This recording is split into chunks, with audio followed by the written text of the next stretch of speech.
So welcome students, welcome back. Training and organisational development का जो आज का अपना ई लेक्चर सेशन है वो बहुत इंपॉर्टेंट अनदर एक दूसरा इंपॉर्टेंट टॉपिक आया, दैट इज़ एम्प्लॉय डेवलपमेंट। तो लास्ट लेक्चर में अपन पढ़ रहे थे कि ह्यूमन कैपिटल हमारी एसेट है, भले ही ये इनटेंजिबल है बट इसको हमें इफ़ेक्टिवली और एफिशिएंटली क्या है पीरियोडिकली एनालिसिस करता रहना चाहिए, क्योंकि हमारे ऑर्गेनाइजेशन गोल्स को अचीव करने में हमारे एम्प्लॉयज़ का मैक्सिमम रोल या पार्टिसिपेशन होता है। तो हमने इसमें डिफरेंट डिफरेंट मेथड्स पढ़े, कंस्टिट्यूशन पढ़ी और किस किस चीज़ का हमें मेज़र करना चाहिए। जैसे हमने पढ़ा कि स्किल्स को हमें मेज़र करना चाहिए, पर्सनैलिटी को हमें मेज़र करना चाहिए। अब हमें ये देखना है कि हमारा एम्प्लॉय कितना डेवलप हो रहा है। तो जैसे हमारा सब्जेक्ट था ट्रेनिंग एंड ऑर्गेनाइजेशनल डेवलपमेंट, तो हमारी ऑर्गेनाइजेशनल डेवलपमेंट के साथ साथ ज़रूरी है कि हमारा जो काम करने वाला एम्प्लॉय है वो भी अपना डेवलप होता रहे। तो इसके अंदर हम क्या पढ़ रहे हैं, ईडी यानी employment development is a process where the employee with the support of his और हर एम्प्लॉयर, जिस भी ऑर्गेनाइजेशन में वो काम कर रहे हैं वो एज ए एम्प्लॉयर क्या करे, अपने एम्प्लॉयज़ को क्या करे, सपोर्ट करे। किस में? वेरियस ट्रेनिंग प्रोग्राम्स में, ताकि उसकी स्किल्स और नॉलेज क्या हो, इन्हेंस हो जाए। बेनिफिट क्या मिलता है? आजकल का जो वर्किंग एनवायरनमेंट है उसमें एम्प्लॉय डेवलपमेंट को नंबर फर्स्ट पोजीशन दी जाती है। अगर हम चाहते हैं कि हमारे एम्प्लॉयज़ हमारे पास रिटेन रहें, वो हमारे पास से मैक्सिमम परफॉर्मेंस करें, मैक्सिमम आउटपुट दें, तो ये ज़रूरी है कि हमारा एम्प्लॉय जितना भी समय हमारे साथ रहा उतने समय में क्या करे, उसको डेवलपमेंट होता रहे।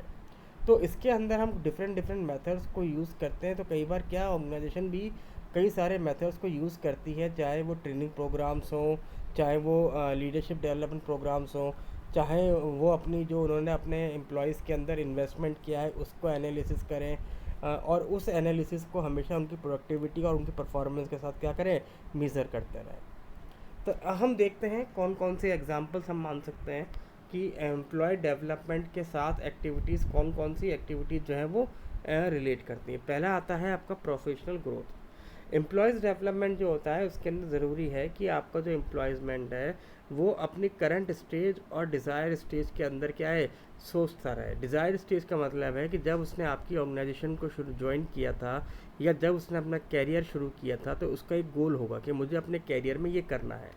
और अगर उसने फ्रेशर है तो क्या उसके गोल है, अगर 1 साल का एक्सपीरियंस है तो वो अपने आप को कहाँ स्टेबल देख रहा है, अगर उसको काफ़ी ईयर्स का एक्सपीरियंस है तो वो अपने आप को कहाँ किस स्टेज पे देखना चाह रहा था।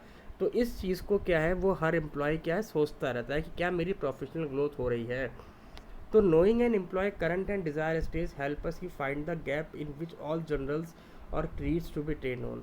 तो आज कि वो कौन से कैरियर को क्या अचीव करना चाह रहा था और अभी वो कहाँ पर है, इसके बीच में यदि कोई गैप नज़र आता है कि इसके अंदर कोई नॉलेज की कमी थी या इसके अंदर किसी पार्ट कंपोनेंट की कमी है, कोई स्किल्स की कमी है, तो हम उसकी स्किल्स को आइडेंटिफाई कर सकते हैं और क्या कर सकते हैं, उनको ट्रेनिंग दे सकते हैं। तो ह्यूमन रिसोर्स जो पर्सनल्स होते हैं ये अपने बीइंग एज एचआर मैनेजर आप क्या करिए, आप अपने एम्प्लॉयज़ को टाइमली पीरियोडिकली क्या करिए, एनकरेज करते रहिए, उनको इंटरनल और एक्सटर्नल ट्रेनिंग प्रोवाइड कराते रहिए, उनको ऑनलाइन कोर्सेज कराइए ताकि उनको अपने प्रोफेशनल नॉलेज और प्रोफेशनल ग्रोथ के टर्म्स में एनालाइज करना समझ में आए। दूसरा आता है उनकी पर्सनल ग्रोथ। पर्सनल ग्रोथ क्या कहती है कि employee start taking their work as a burden only when an organisation does not provide an added benefits.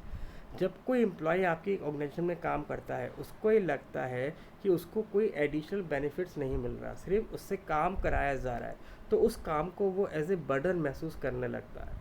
और उसके केस में उसको समझ में आता है कि मेरी पर्सनल ग्रोथ यहाँ रुक गई। तो उसका रिज़ल्ट क्या होता है, या तो वो आपकी कंपनी को स्विच कर देता है, छोड़ देता है, या फिर वो अदर सोर्सेज को फाइंड आउट करना शुरू कर देता है। तो soft skill classes, fitness session, loans, lower interest rate, money provide bank के साथ, तो आप उनको क्या कर सकते हैं, डिफरेंट डिफरेंट तरीके से उनकी प्रॉब्लम को रिकग्नाइज करके उनको आप टाइमली या पीरियोडिकली ऐसी चीज़ों में इन्वॉल्व करिए ताकि उनको अपनी पर्सनल ग्रोथ भी नज़र आए, है ना। देन हम देखते हैं अप्रोचेस, कौन कौन से अप्रोचेस हैं। There are several approaches for a employment development that can be used in help the manage and improve the employee performance. तो हम यहाँ पे कई ऐसी अप्रोचेस को पढ़ेंगे जिसके थ्रू हम अपने एम्प्लॉयज़ की परफॉर्मेंस को इन्हेंस कर सकते हैं। तो इसके अंदर क्या है, हमने कुछ सेवरल मेथड्स को इंक्लूड किया है, और ये जो इंक्लूड हमने किया है ये हमने वर्कफोर्स के साथ साथ जो आपका ऑब्जेक्टिव था कि हमें ये अचीव करना है, और आपके जो इंडिविजुअल्स या पर्सनल्स हैं, जो उनका लर्निंग स्टाइल्स हैं, हमने इन सब चीज़ों को ध्यान में रखते हुए 7 मेथड्स को क्या किया है, डिज़ाइन किया है। हम का मतलब है जो भी जिन्होंने भी इस मैटर को कंटेंट को क्रिएट किया था। तो कैरियर प्लानिंग क्या है, फर्स्ट पॉइंट। तो engaging in career planning activities is an important part of a company's employee development efforts. यदि आप देख रहे हैं कि आपके एम्प्लॉय कितना डेवलप हुए, तो उसके लिए ज़रूरी है कि वी हैव टू अंडरस्टैंड क्या, कैरियर प्लानिंग। उनके लिए आप क्या कर सकते हैं, उनके कैरियर से रिलेट करते हुए उनसे आप क्या कर सकते हैं, ओपन सेशन रख सकते हैं, उनसे 1 to 1 बात कर सकते हैं, और उनके बारे में जान सकते हैं कि क्या उनके गोल्स हैं और वो अपने कैरियर के रिगार्डिंग क्या सोच रहे हैं। दूसरा होता है क्रॉस ट्रेनिंग। क्रॉस ट्रेनिंग क्या इंकरेज करती है, हम जब किसी अदर ऑफिसेस के, यानी हमारी ऑर्गेनाइजेशन के अदर ब्रांचेस के लोग या हमारी ही इंडस्ट्री के अदर कंपनीज़ के जो डिफरेंट लोग हैं, उनके साथ हम अपने एम्प्लॉयज़ का इंटरेक्शन कराते हैं टाइमली, ताकि वो अपने ऑर्गेनाइजेशन के लिए बेटर सोच सकें और अपने कैरियर के पर्सपेक्टिव से भी क्या सोचें, कुछ अच्छी बातें डेवलपमेंट के रिगार्डिंग सोच सकें। देन आता है क्लासरूम ट्रेनिंग। क्लासरूम ट्रेनिंग क्या होती है, it is an sponsorship of on site training और sending employees to attend off site seminars related to performance goals.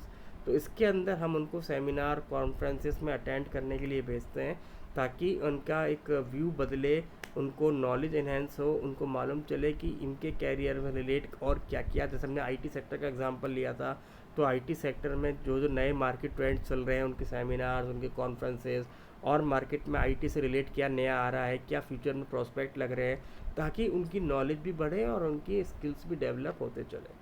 हम उनके लिए क्लासरूम ट्रेनिंग भी क्या कर सकते हैं, ऑर्गेनाइज करा सकते हैं।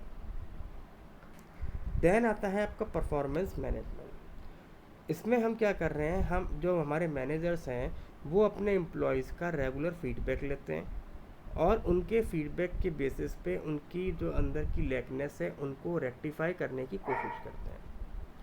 तो एक हम अगर ये वेट करें कि हमारा एम्प्लॉयज़ हमें आके बताए कि सर मुझे ये प्रॉब्लम है, इससे अच्छा है यदि आपका जो मैनेजर लेवल है, यदि वो अपने एम्प्लॉयज़ को ऑब्ज़र्व करें, उनसे टाइमली बेसिस पे उनसे बात किया करें, और उनकी प्रॉब्लम को आइडेंटिफाई करते हुए रेक्टिफाई करने की कोशिश करें, तो भी आपका एम्प्लॉय क्या होगा, आपकी कंपनी में ज़्यादा मेहनत करेगा, एनकरेज होगा, एंथुजियास्ट होगा, और विलिंगली अपनी आपकी ऑर्गेनाइजेशन में काम करने की कोशिश करेगा। अब आता है 360 डिग्री फीडबैक। 360 डिग्री फीडबैक जो है ये हमारी परफॉर्मेंस अप्रेजल का एक मेथड आता है। हमने उनके एम्प्लॉय के डेवलपमेंट के लिए भी इस मेथड को कंसीडर किया। तो हम यहाँ पे सिर्फ सुपरवाइज़र या मैनेजर से ही बात नहीं करेंगे, हर वो पर्सन जो आपके एम्प्लॉयज़ के साथ कांटेक्ट में आता है, हम उस हर पर्सन से उस एम्प्लॉय के बारे में क्या करेंगे, फीडबैक लेंगे। तो इस फीडबैक को हम कहते हैं 360 डिग्री फीडबैक। तो इसमें हम उसके जैसे साथ के काम करने वाले पीयर्स, कलीग्स, या फिर जो उसके कस्टमर्स हैं, या फिर जिस भी लोगों से वो इंटरेक्ट कर रहा है, हम उन सब लोगों के साथ अपने एम्प्लॉय की क्या करेंगे, फीडबैक लेंगे, उसकी परफॉर्मेंस, उसके आउटपुट, उसकी प्रॉब्लम्स, रेक्टिफिकेशन, उनका डेवलपमेंट, इन सब चीज़ों पे क्या करेंगे, डिस्कशन करेंगे। देन आता है coaching and mentoring. Coaching and mentoring method जो होता है वो एक एम्प्लॉय को अपॉर्चुनिटीज़ के बारे में अवेयर कराता है। यदि एक सुपरवाइज़र, एक मैनेजर अगर एक नंबर ऑफ़ ग्रुप्स के साथ मेंटरिंग या कोचिंग का काम कर रहा है, तो वो उसको नए नए अपॉर्चुनिटीज़ के बारे में अवेयर कर सकता है, कुछ नई चीज़ें जो इंडस्ट्री में चल रही हैं उसके बारे में बता सकता है, स्ट्रेटजीज़ कैसे मेकिंग करनी है इसके बारे में सिखा सकता है, और उस एम्प्लॉय को क्या कर सकता है, ग्रूम कर सकता है, ताकि उसकी परफॉर्मेंस जो हो वो बढ़ जाए। तो हम यहाँ पे क्या देखते हैं, हम यहाँ देखते हैं कि हमारे पास 7 अप्रोचेज़ हैं, ताकि अगर हम अपने एम्प्लॉयज़ को इन 7 अप्रोचेज़ के साथ डील करें, तो वो ज़्यादा इफ़ेक्टिवली क्या करेगा, काम करेगा, और अपना डेवलपमेंट भी होता हुआ महसूस करेगा। तो पहला आता है stress the assignment and project. ऐसी बातें सोचिए अब कि क्या आप उसको स्पेशल प्रोजेक्ट्स दे सकते हैं, कैसे स्पेशल असाइनमेंट में आप इन्वॉल्व कर सकते हैं, या आप ये देखिए कौन से आपके नियर बाय फ्यूचर में नए प्रोजेक्ट्स आ रहे हैं। देखिए आप जब तक उस पर भरोसे ना दिखाएंगे, आप उसको नए नए प्रोजेक्ट्स में डील नहीं करेंगे, उसको कॉन्फिडेंस नहीं बढ़ाएंगे, उसका खुद का डेवलपमेंट नहीं होगा। दूसरा, जॉब एनरिचमेंट। इसके अंदर हम ये देखते हैं कि जो हमारे ऑर्गेनाइजेशन में इंटरनली और कौन कौन सी अपॉर्चुनिटीज़ क्रिएट हो रही हैं, और हमारा एम्प्लॉय कौन सा ऐसा एम्प्लॉय है जो आने वाली अपॉर्चुनिटीज़ में परफेक्ट रोल प्ले कर सकता है। तो ऐसी चीज़ों का आइडेंटिफिकेशन हम जॉब एनरिचमेंट एक्टिविटीज़ के अंदर करते हैं। दूसरा आता है वही मेंटरिंग एंड कोचिंग। तो आप चाहें आप अपनी ऑर्गेनाइजेशन के सुपरवाइज़र को मेंटर कोच बना सकते हैं, या आप अदर इंडस्ट्री के प्रोफेशनल्स से बात कर सकते हैं, एक्सपर्ट से बात कर सकते हैं, और अपने एम्प्लॉयज़ के कोई कॉन्फ्लिक्ट्स हो उनके बीच में, या एम्प्लॉय को कोई पर्सनल प्रॉब्लम हो, उसको अपने कैरियर के रिगार्डिंग कोई ब्रेक नज़र आ रहा हो, तो हम वहाँ पे एज ए मेंटर और कोच की तरह उसको नई अपॉर्चुनिटीज़ बताते हुए उसकी कैरियर के रिगार्डिंग नई गाइडलाइंस तय उनसे करवा सकते हैं। देन आता है जॉब शेडो। जॉब शेडो क्या कहता है? जॉब शेडो ये कहता है कि आप एम्प्लॉयज़ को खुद डेवलप होने से अच्छा क्या है, आप एम्प्लॉयज़ को खुद एक इतना एक्सप्लोर करिए, वो आइडेंटिफाई कर पाए पोटेंशियल अपॉर्चुनिटीज़ में। ये अगर आप उसको बता रहे हैं वो तो बेटर है, पर कोशिश ये करिए कि आप उसको ये बताइए कि जिस टास्क, जिस रोल को वो कंपनी में प्ले कर रहा है, उसमें और अदर अपॉर्चुनिटीज़ वो खुद आइडेंटिफाई करे। वो खुद आइडेंटिफाई करे कि इसके अंदर अदर और कौन कौन से स्किल्स हैं जो कि वो अपने ऑर्गेनाइजेशन में उसको यूज़ कर सकता है और अपना कैरियर ग्रोथ कर सकता है। देन आता है आपका जॉब रोटेशन। जॉब रोटेशन भी क्या है, एक अपने एम्प्लॉयज़ के डेवलपमेंट के लिए बहुत ऑप्शन माना गया है, अच्छा ऑप्शन।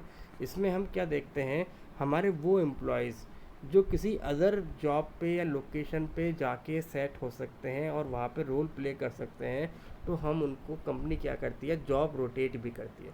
जैसे किसी एम्प्लॉय को पर्सनल प्रॉब्लम आ रही है कि उसकी फैमिली जो है वो उससे काफ़ी दूर है, जिसकी वजह से क्या कर पा रहा है, वो अपनी पर्सनल लाइफ को मेंटेन नहीं कर पा रहा है। तो हम अंडर द जॉब रोटेशन, अगर हमारी ब्रांच वहाँ पे अवेलेबल है और हमें लगता है कि वहाँ पे एक ऐसी पोजीशन क्रिएट हो सकती है जिस पे ये जो करंट का एम्प्लॉय है वहाँ पे वो परफेक्ट सेट हो सकता है, तो अंडर जॉब रोटेशन हमें उनको वो अपॉर्चुनिटीज़ देनी चाहिए, ताकि वो जॉब रोटेट करके अपने इस पर्सनल चीज़ को ध्यान में हटा के अपने ऑर्गेनाइजेशन गोल्स और अपने रोल्स को पहचानने की कोशिश कर सकें। देन आता है आपका लेटरल मूव। लेटरल मूव क्या कहता है? Typically, lateral move on an employee takes on a different position with the same salary grade and similar level of responsibility.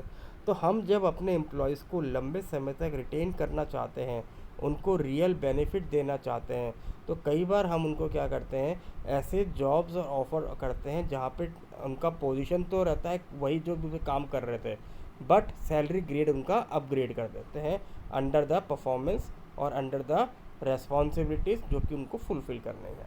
और लास्ट आता है हमारा प्रमोशन।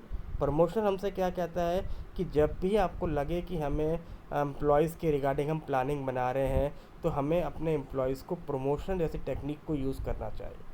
अगर हमारे को लगता है कि हमारा एम्प्लॉय सफिशिएंट है, उसके अंदर स्किल्स हैं, वो स्ट्रेस को ले सकता है, कंपटीशन कर सकता है, कॉम्पिटिटिव है, कॉम्पिटेंसीज उसके अंदर हैं, तो हमें उसको अदर रोल्स और रेस्पॉन्सिबिलिटीज भी क्या करना चाहिए, जॉब में उसको अपग्रेड कर देना चाहिए, उसको प्रमोट करते रहना चाहिए, ताकि अगर उसका डेवलपमेंट नज़र आएगा तो वो आपकी कंपनी में टिकेगा भी, रिटेन भी रहेगा, पूरी परफॉर्मेंस के साथ मेहनत करेगा, काम करेगा, और जो उससे एक्सपेक्टेशन है आउटपुट की, वो भी आप क्या कर सकते हैं, जनरेट कर सकते हैं।